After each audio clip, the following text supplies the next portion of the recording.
I want to win the war against Islamic terrorism. Nancy Pelosi wants to cut and run.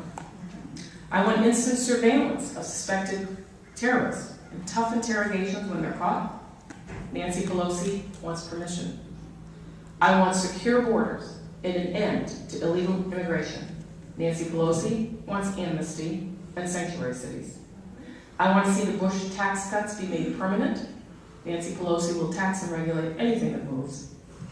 And I wanted a comprehensive energy policy that recognizes and acknowledges that we need nuclear power and domestic drilling if we are to be energy independent.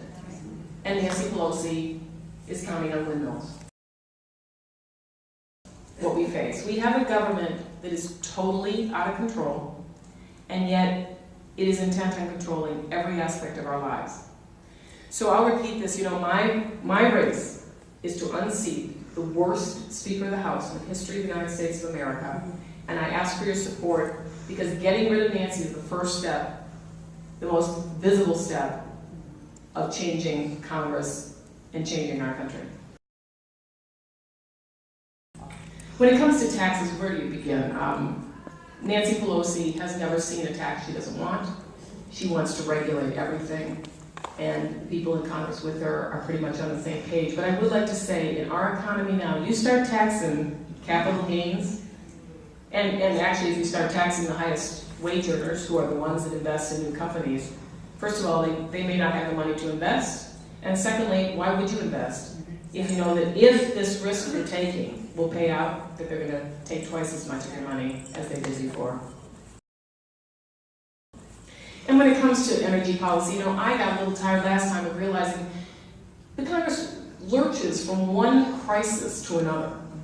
Energy policy is always going to be important to us, and as warm and fuzzy as all these green jobs they've given these tens of billions of dollars to in the stimulus package, the fact of the matter is there is no credible energy expert anywhere that will actually say that any of this will make us energy independent within the next 10 years. I find that to be an important priority in national thinking, but obviously Nancy does not.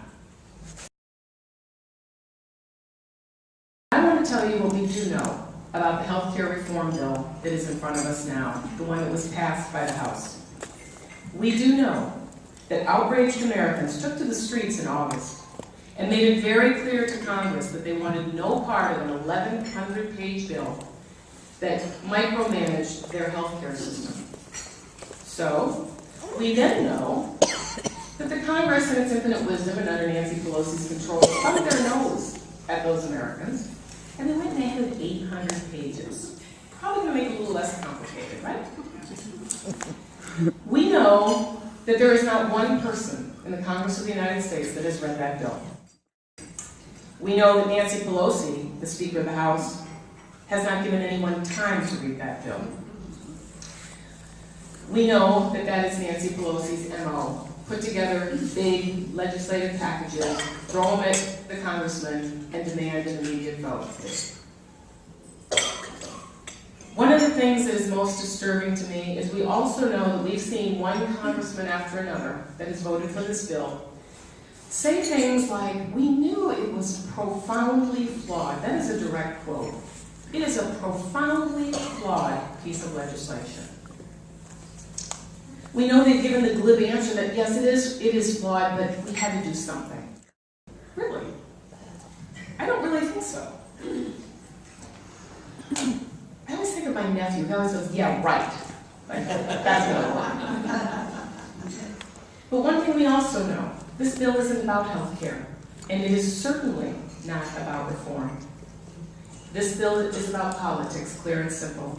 And those people who said they voted for a profoundly flawed bill should answer their constituents, because their constituents do not want to hear that their health care is being determined by something called profoundly flawed because their congressperson wanted to gain political favor.